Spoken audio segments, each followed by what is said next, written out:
Good afternoon, everyone, and welcome to Alleviate's webinar series.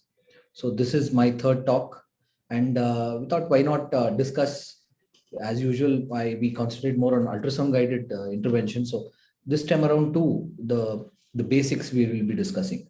So ultrasound-guided interventions of genicular nerves, a little demonstration on how to exactly start off and right away from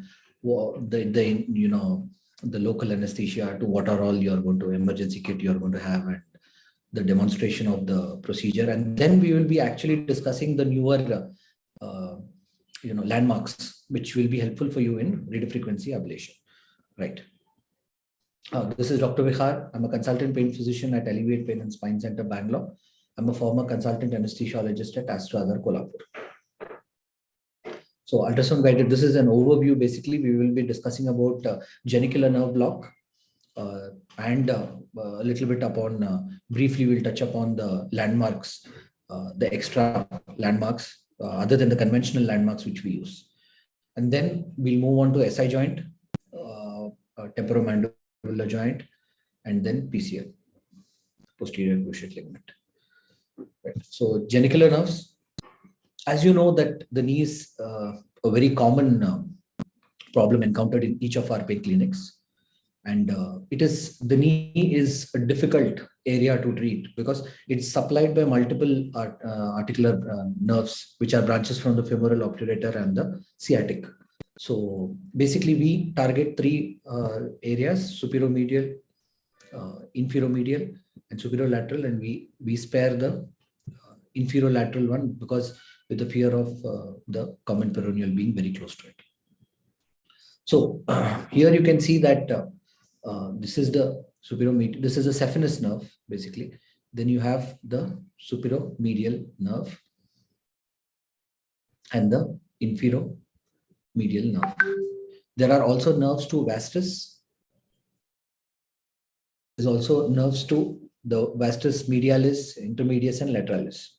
And there is also a common fibular which comes out from the common peroneal nerve, and but superolateral genicular nerve also. This paper will be discussing the evaluation of nerve capture using classical landmarks for genicular nerve radiofrequency. Beautiful paper by John Tran, Philip Peng. We'll just briefly touch upon the newer targets which we can target during our radiofrequency. This actually is a demonstrative video, and you can patiently see it. It gives you an insight into the small details and the practical difficulties which we face. Yeah, right. We'll begin. So basically, we have got a sterile drape with us, sterile gauze. We've got cotton with betadine. We've got a sponge holder with us. This is basically a sterile set, and for the purpose of genicular nerve block, we will be using 1% loxicard with a 26 gauge needle. This will be injected in this. We are preferring only local with dextrose. You can also add Kinocort. For diagnostic purpose, ideally 1 ml is sufficient, but we usually inject 3 to 4 ml at each site. Because it's a block, we will be giving a block through, after local anesthesia, we'll be giving through a spinal needle, 25 gauge.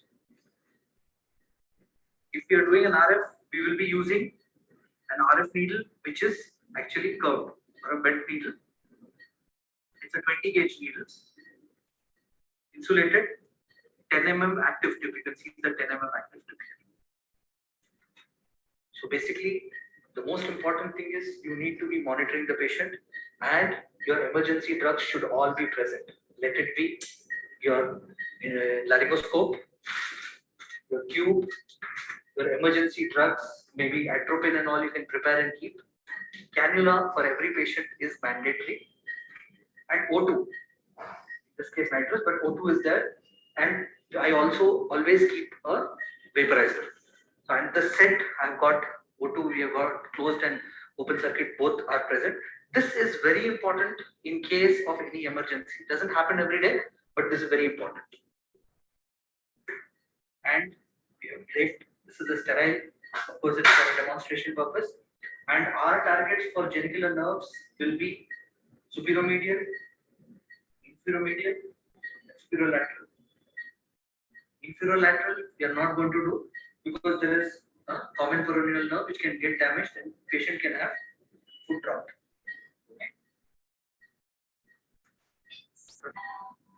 For the purpose of genicular nerve block, we will be using a sonocyte for the guidance, and we will be using a linear probe.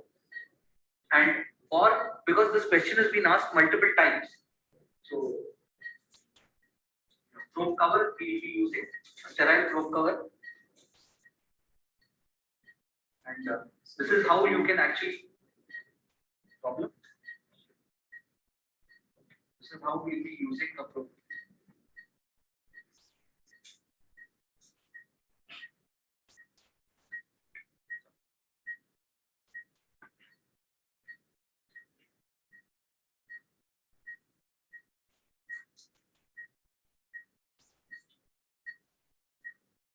Probe is now covered it, and this basically is sterile. The probe is also protected because it's not going, the footprint is not going to get harmed. The most important thing is the ergonomics. You, the patient, and your machine should all be in line.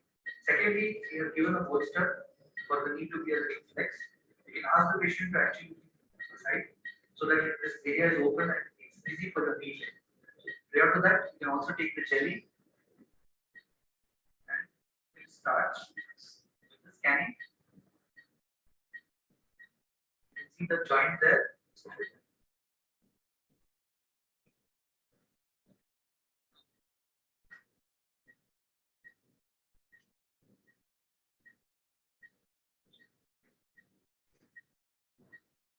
See the artery there. Artery.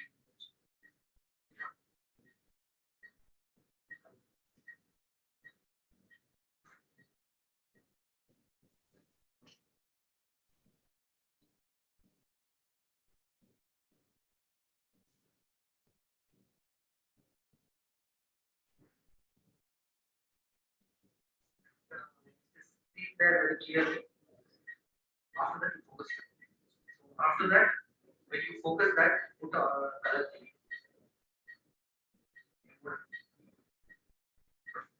Once you've found the artery, you can actually mark with an M mode, and then you just switch it 90 degrees to actually locate the vessel, and your needle should be introduced. So, because it's a demonstration purpose, we are just using a pointer. And when you are introducing a needle, it should ideally be parallel. When it is parallel, it will be seen very well in the ultrasound. In this case, you introduce, you give little local at that place, and the skin gets anesthetized. You wait for at least 1 minute, after which you can introduce a spinal needle for a block or an RF needle for a purpose of radiofrequency ablation for genicular nerves. Similarly, you can go in for superior-medial, inferior-medial, and for the purpose of superior-lateral, because we don't do at the inferior-lateral side, you can actually locate the artery and again switch over to a 90 degrees. You can give a local and then use your RF needle or your normal spinal needle. Again, always remember that it should be parallel to the probe. It being parallel is very, very important. So we are doing the procedure here. These are the nerves which we are targeting, and the nerve, popliteal nerve, the big nerve is behind. So you can also see that there is a distance of almost 10 centimeters for us. So this is the safety margin. So our needle, and when you are using an ultrasound-guided technique, it becomes very safe for this reason. So you can see that popliteal is actually seen here. Yeah. that was a small demonstration of how exactly the preparation and the process begins, and how you are supposed to do the scanning. These small things actually help you a lot during the procedure. And this is the ultrasound image of the same. So here you can see that the femur shaft, and this is the condyle. So the junction, you can see the artery there. So once you have found this, you can actually mark with an M mode and rotate your probe 90 degrees. And this is how it will look. You can see the artery in its long axis. You can see the cortex, and you can see the artery as well pulsating. It's quite nicely seen in this. This I just wanted to add upon. So once you have done any procedure to the knee, your patient starts exercising and does exercise which the patient probably may not be so used to and still comes with pain. Please examine the patient very carefully. It may not be that all the time the pain may be coming from the joint only. So this was a case of Pessan's rain, and local with dextrose sufficed her pain actually. You can see the needle, and you can see the injected. It's a very painful condition, but once you have put and located the area correctly, you will get good pain relief. So as I was discussing earlier, this is important because see, once you have done a block and you have got good result, and then you want to do RF. So radio frequency ablation, again, because it is so richly supplied, there are so many articular nerves which are there. In this case, this is a superior medial. In this area, you can actually see that the nerve in green is the nerve to vastus intermedius, and superior medial genicular nerve is there. Again, that has got its transverse branches. It has got its longitudinal branches also coming out.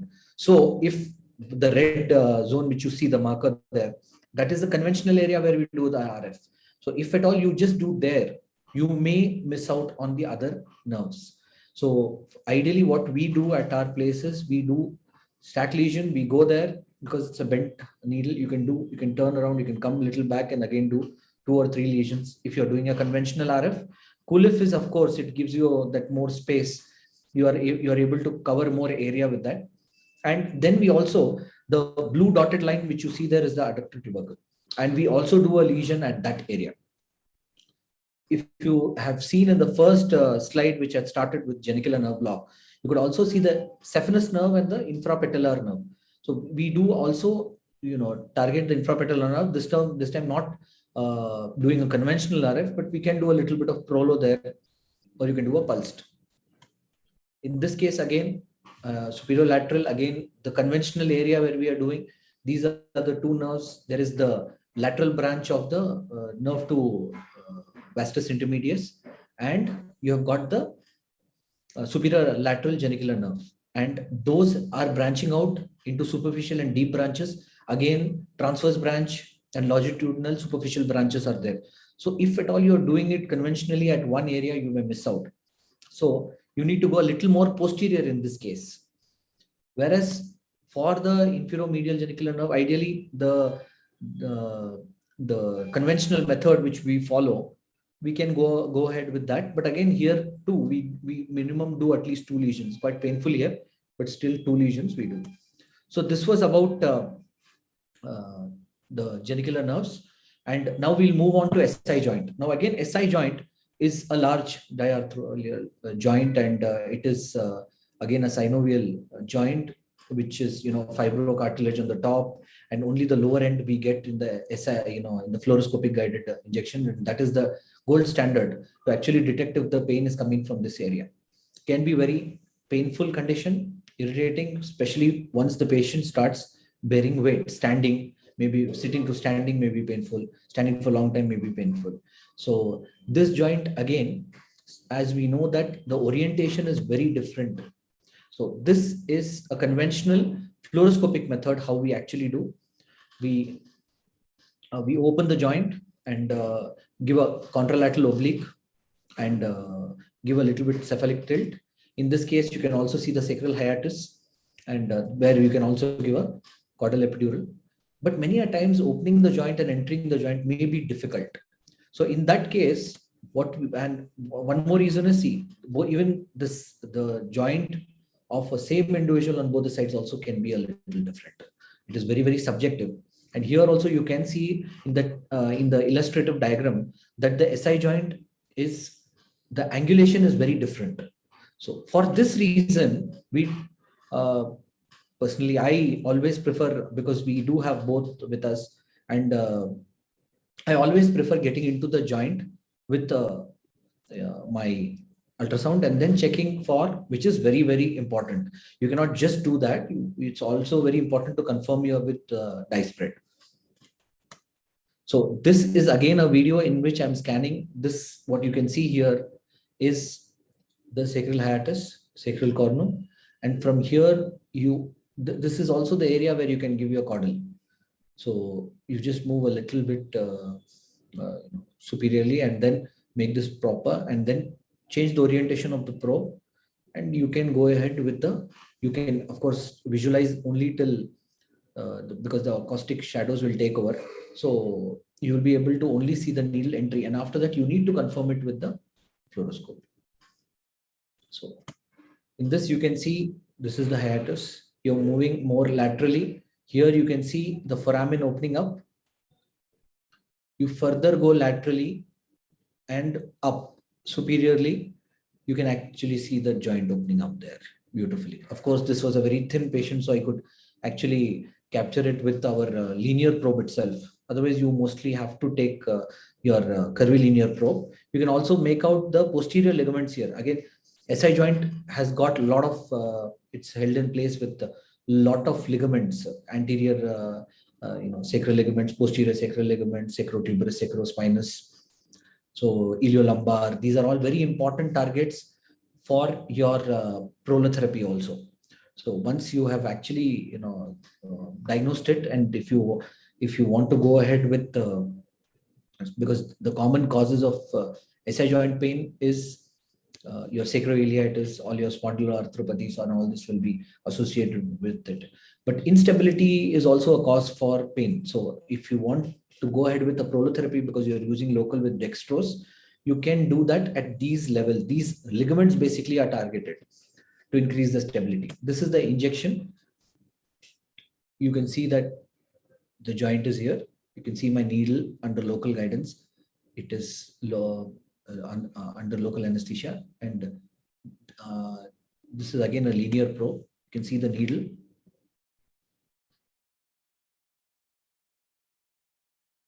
Again, I have bent the needle in this case. So when I was going, it was going up. So because I have to, this area I have to, cross this. So I'm starting from here. So when I do that, then it's entered. You can see that it's entered. So just turn it around. It was bent like that. I turned it and have entered the joint.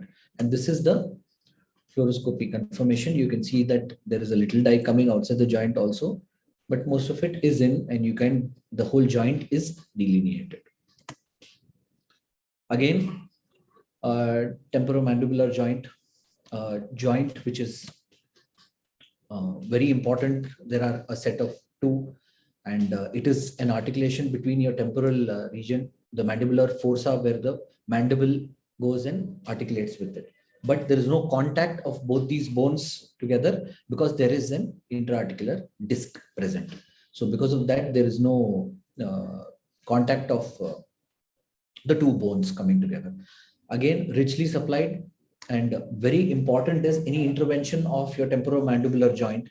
You have to keep in mind about the auriculotemporal nerve with the superficial temporal artery, which are present posterior to this. So you have to see that first whenever you are doing any intervention pertaining to temporomandibular joint. You need to know where the vessels and the nerves are, which are not of your interest. So because auricular temporal nerve, again, when you are going to repair or do a surgery of the temporomandibular joint, auricular temporal nerve is very commonly associated with it.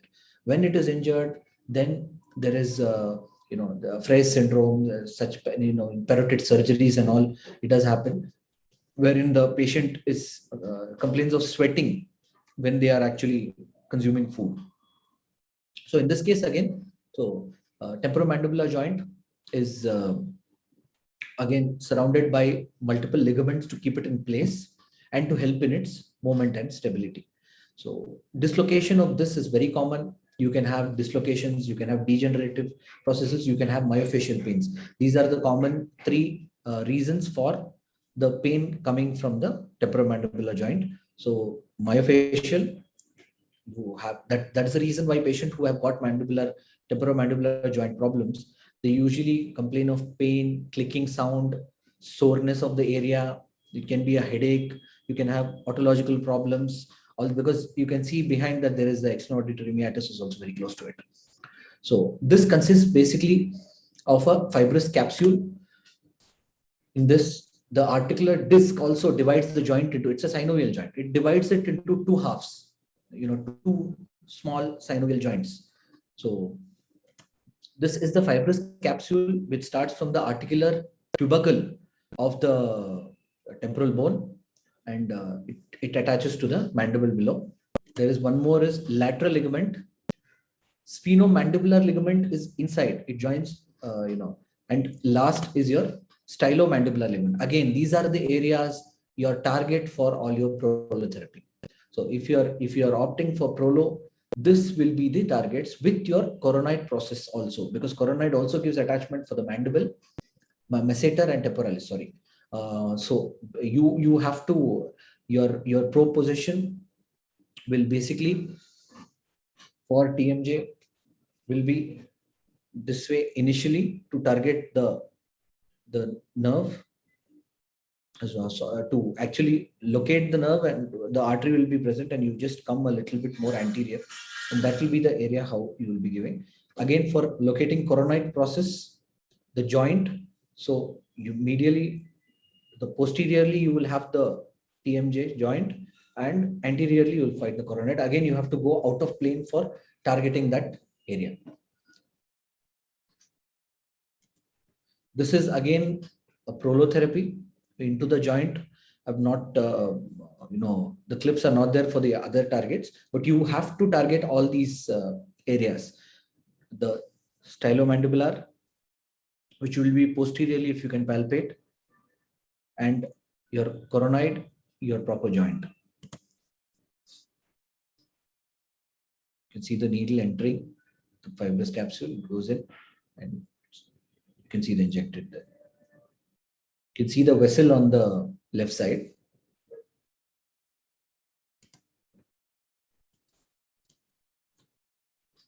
Again, PCL, an area which is posterior cruciate ligament, which is not very commonly presented. ACL is, again, ACL, what we do is, if there is a partial thickness tear, only if there is a partial thickness tear, and patient complains of pain, and in that case, we can go in for a PRP, regenerative, with prolotherapy.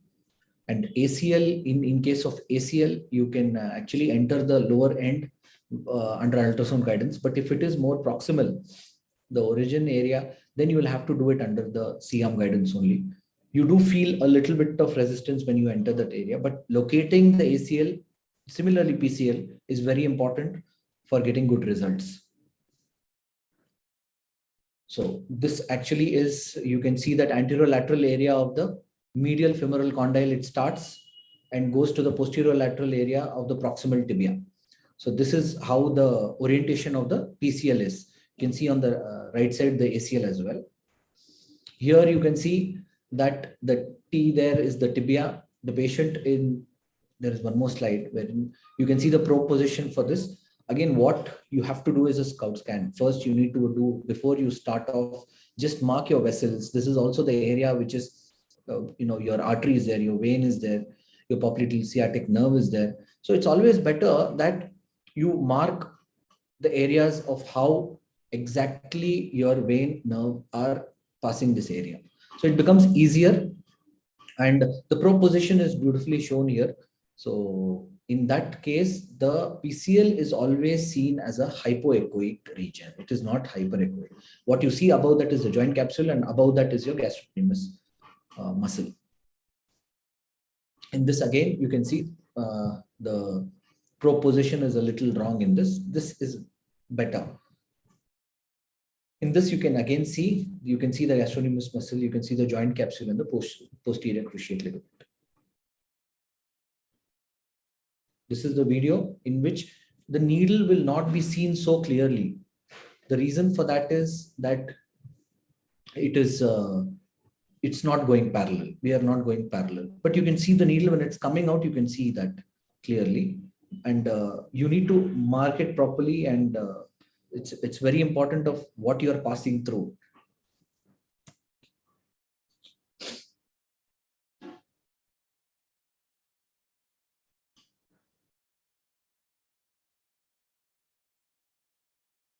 Yeah, you can see on the right lower corner the hypoechoic region where it is. We have entered now.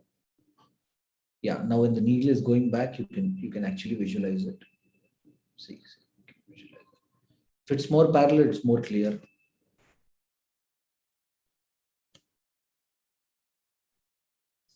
This is before the dye spread, and this is after. So you can see that it is tracking that area of the PCL.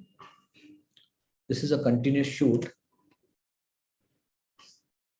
where you can see that it is delineating. Of course, a little bit will be there in the joint space as well. But localizing and giving into the ligament is the key.